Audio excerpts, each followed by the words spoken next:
Olá, você que nos assiste na TV Comunitária. Está começando mais um programa TV Simpro.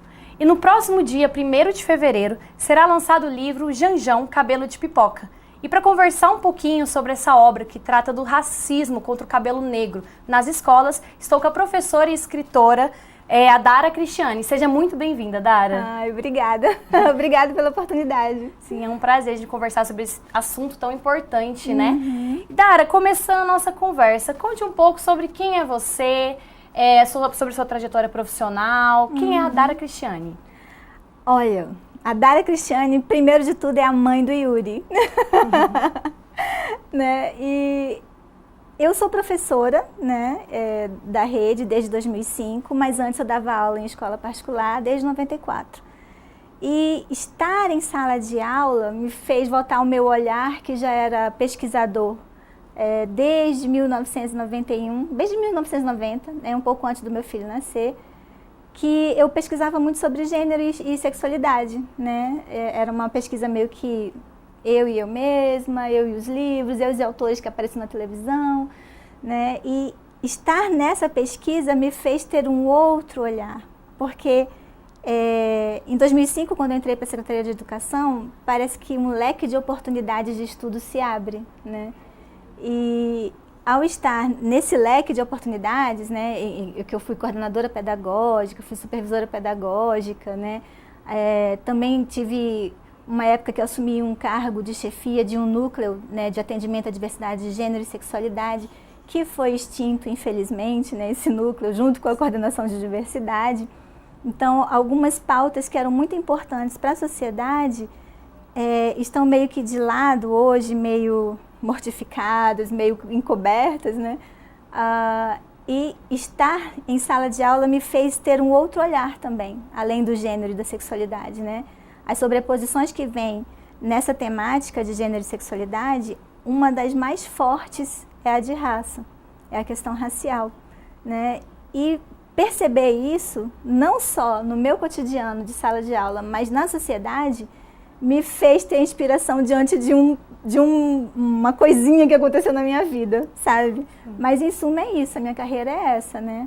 Hoje eu estou na Regional de Santa Maria, né? E bola pra frente, vamos indo.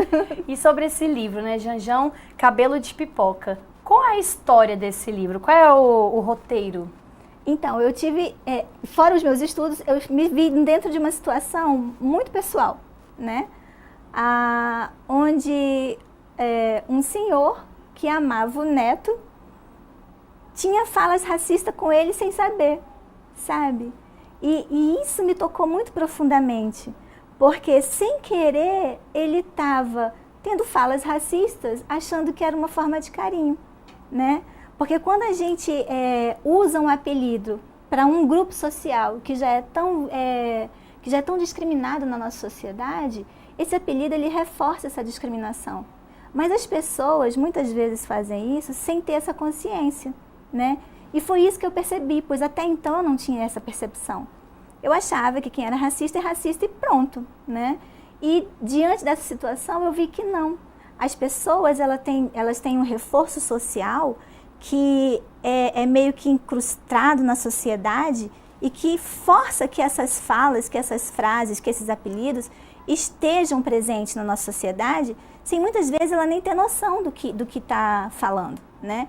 Então, quando era o meu sogro, né, ele falava, Janjão, cabelo de pipoca. É lindo naquela época, e para ele, que era um bebezinho, o Janjão, não ia sentir nunca. Mas se ele já fosse um menininho maior, de 9, 10 anos, ele ia se incomodar muito de pensar que o cabelo dele é de pipoca. Então, quando eu coloco Janjão, cabelo de pipoca, é para chamar a atenção mesmo. Epa, peraí, como assim? Cabelo de pipoca? Que história é essa? Né?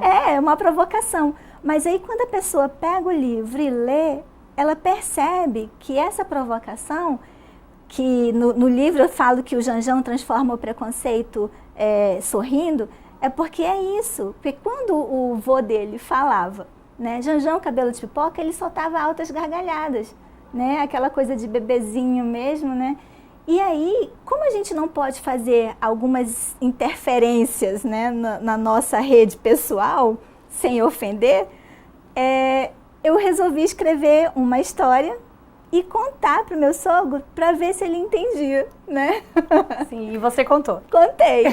E como ele reagiu? Eu tive essa sorte antes dele falecer, né? E ele achou linda a história, a família toda gostou da história.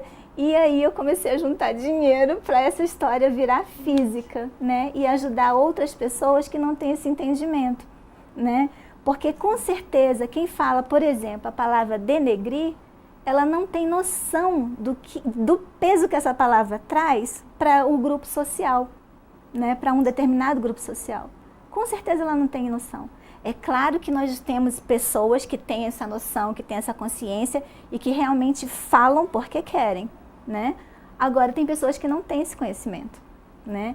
E eu vejo muito isso nas pessoas com maior idade. Nós vivemos um conflito geracional hoje, né, na nossa sociedade. E essas pessoas com mais idade, que pegaram uma política pública lá no início do século, né, que dizia que nós iríamos embranquecer o país, elas nem sabem do que estão falando, né?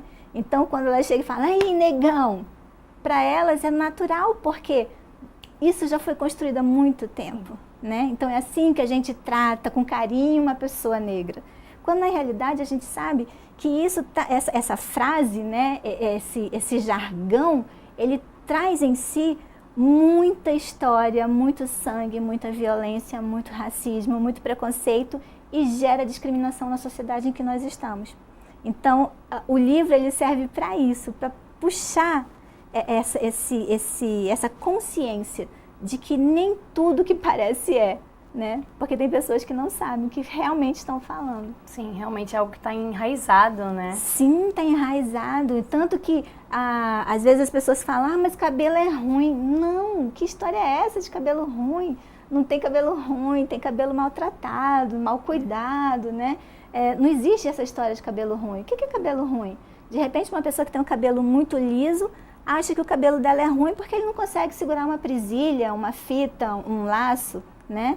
Escorrega, de tão oleoso que é. E ela acha que é ruim, mas na nossa sociedade instituiu-se que o cabelo ruim é o cabelo crespo, é o cabelo frisado, né? As ondas, como hoje a indústria do cosmético coloca, né? 3A, B, C, 4A, isso. B, C, né? Então, essas ondinhas é que hoje são discriminadas quando a gente fala do crespo, né? Sim. Justamente. E você que está dentro desse ambiente escolar, né? Você tem uma vasta experiência com crianças. Tenho. Como é que você percebeu isso na sala de aula entre crianças? Porque, com certeza, elas não praticavam racismo de forma violenta ou consciente de que estavam sendo racistas. Isso. Mas, às vezes, repercutindo uma coisa que o pai fala, sim, que a mãe fala. Como você percebeu e como você tratava essas questões e como você também acha que a escola tratava essa questão do racismo quando crianças, assim? Olha, o racismo nas escolas, ele é estrutural, está institucionalizado, né? E não é só na escola pública, não, é na escola particular também. Você pode ver que as escolas particulares têm poucas crianças negras. E por mais que hoje já tenha um pouco, uma condição social financeira maior, a população negra, poucas crianças estão na escola particular, né? Então, na escola particular existe um preconceito muito maior, né? Mas é na escola pública que a gente vê essa sociedade racista reverberar com mais ferocidade. Porque é na escola pública que nós temos uma grande quantidade de crianças negras, né? Ou pardas. Mas ninguém se enxerga nem como negro, nem como pardo. Porque se tiver um pouquinho mais, assim, a pele um pouquinho mais clara, já é branca, né? Tanto que tem pessoas que, quando eu me autodeclaro indígena, ficam, não pode, olha, tipo assim, poxa, o que você está fazendo com você, né? Não faz isso não. Aproveita aí que a tua bochecha é um pouquinho rosa, sabe? Sim. Então são frases desse tipo que eu ouvia na época que eu estava em sala de aula, não só para mim, como para as crianças também. E uma outra questão é a que mais me chamava a atenção, é que os meninos negros e pardos, em sua grande maioria, chegavam na educação infantil já com os cabelos raspados, né? A máquina 0 e a máquina 1 impera na educação infantil. E não é uma questão de, mas é porque vai dar piolho. Não, não é, sabe? É como se fosse uma forma de você também provocar um branqueamento naquela criança. Porque se você não vê que o cabelo dela é crespo, você não percebe que a pele dela não é tão clara quanto a sociedade gostaria que fosse. Sim, né? Justamente. Inclusive hoje, mesmo no auge do empoderamento dos cabelos das meninas negras, né, que a gente tem muito fortalecido isso, e isso é um bom passo para a nossa sociedade, a gente ainda vê nas escolas os meninos que têm cabelos crespos com a cabeça tosada. E eu gosto de usar essa palavra tosada justamente para provocar, porque quando a gente chega para uma família, né, e fala, mas não tosa o cabelo do seu filho. Hã? Tosar? Não tosa, é a máquina. Aí que a pessoa percebe, parece que tem um choque, né? Sou até violento, Isso, né? Exatamente. Porque às vezes a gente com jeitinho e tal, a pessoa fica, não, essa professora aí é toda do outro lado, né? Então não presta atenção. Mas quando a gente chega e fala que tá tosado, aí os cabelinhos começam a crescer. É a coisa mais incrível, sabe? Provoca, sim. Provoca. Não, realmente soa violento, porque é como você disse, às vezes os pais também não sabem lidar.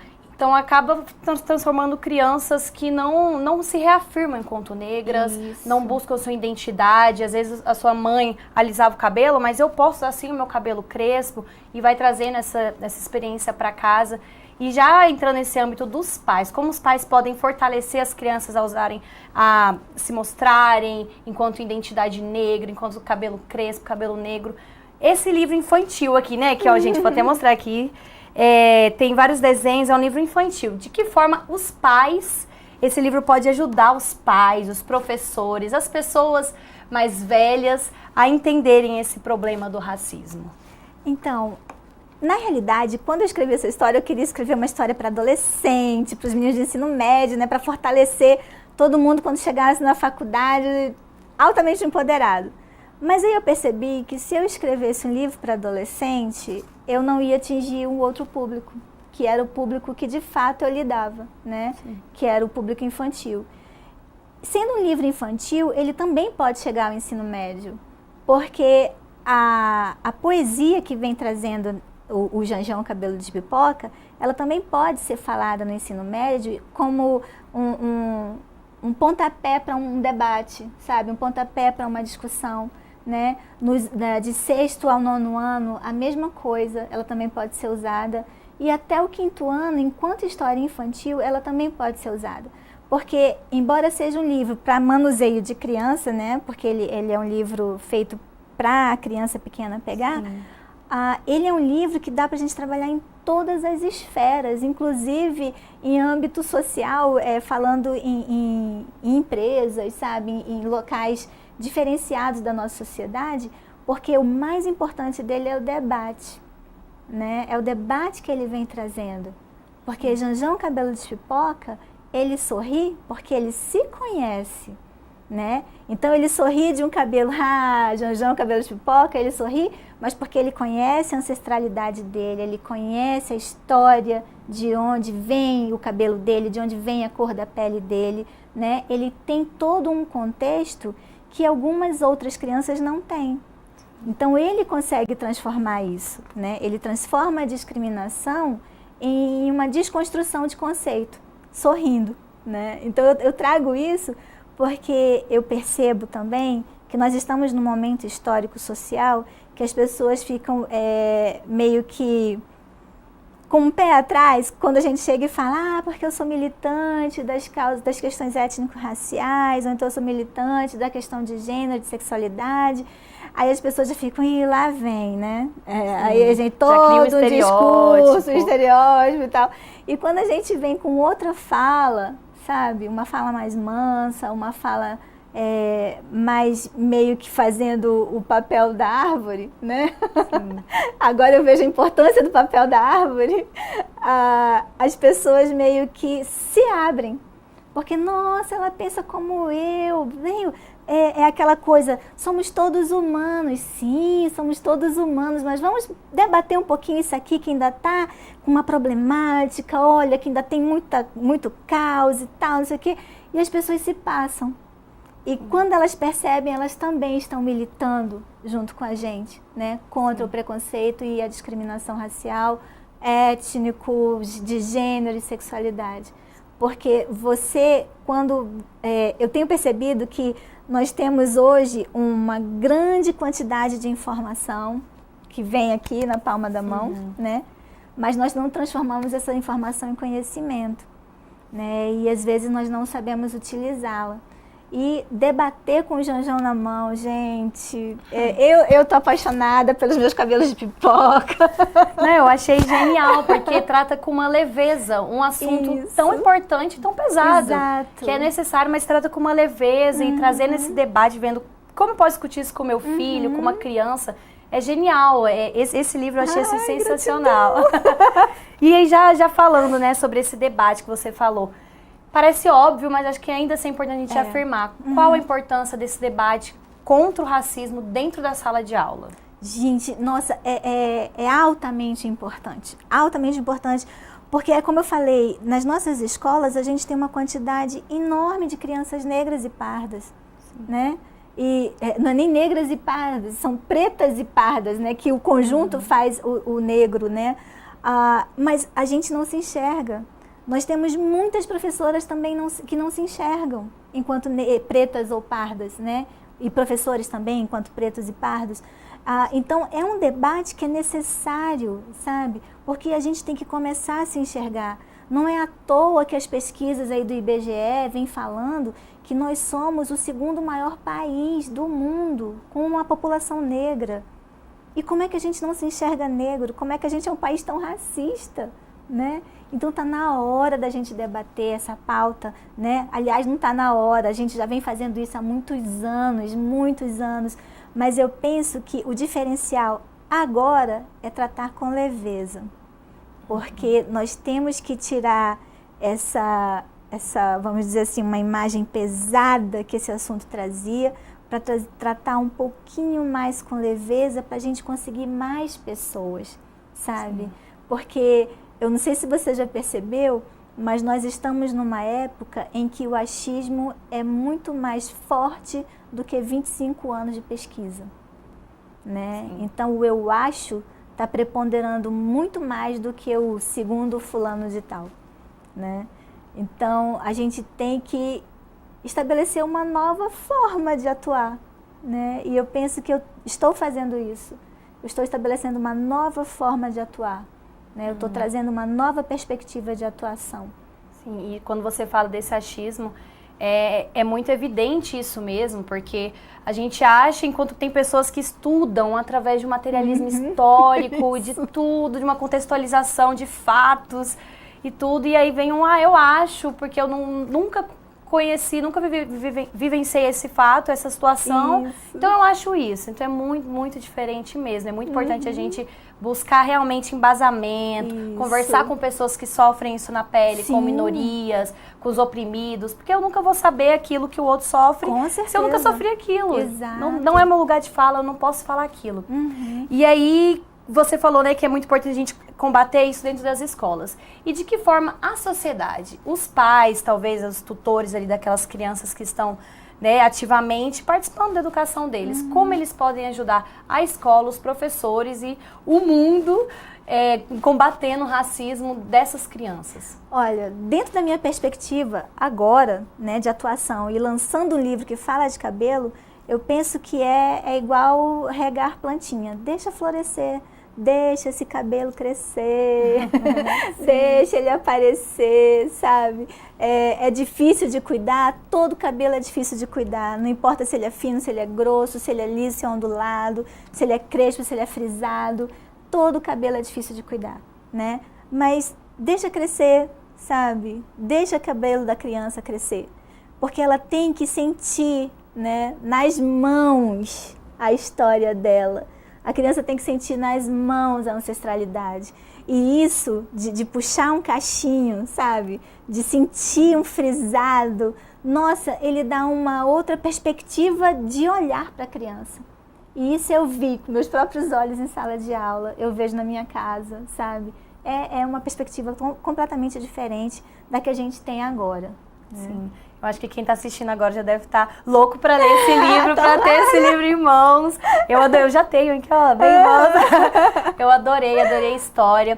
E sobre o lançamento, né? Dia 1º de fevereiro. Isso. Vamos ver quem está nos assistindo aí, talvez queira ir lá conhecer esse livro, prestigiar essa escritora brasiliense, né? Isso. Que está escrevendo aqui, enfim, produzindo conteúdo independente aqui em Brasília, ainda mais sobre esse tema tão importante.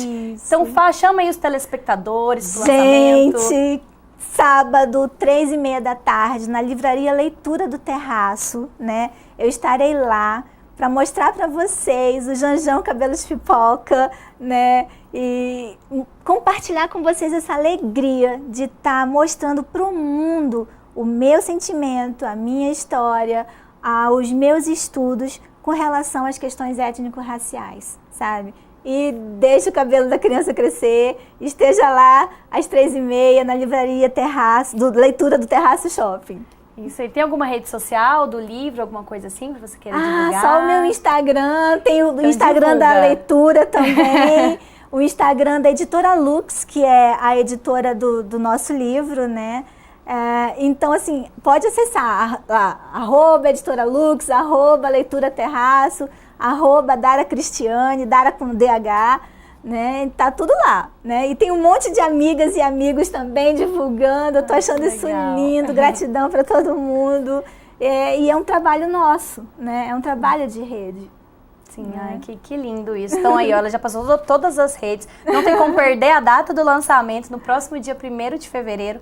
Dara, muito obrigada pra gente conversar aqui. Estou muito feliz pela oportunidade.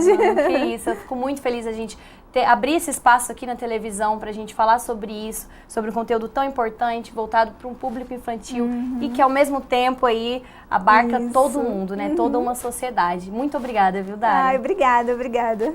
E é isso aí, gente. A TV Simpro vai ficando por aqui. Se você quiser conferir algumas notícias da TV Simpro, todo dia tem matéria nova, reportagem, notícias. É só você acessar o site www.simprodf.org.br.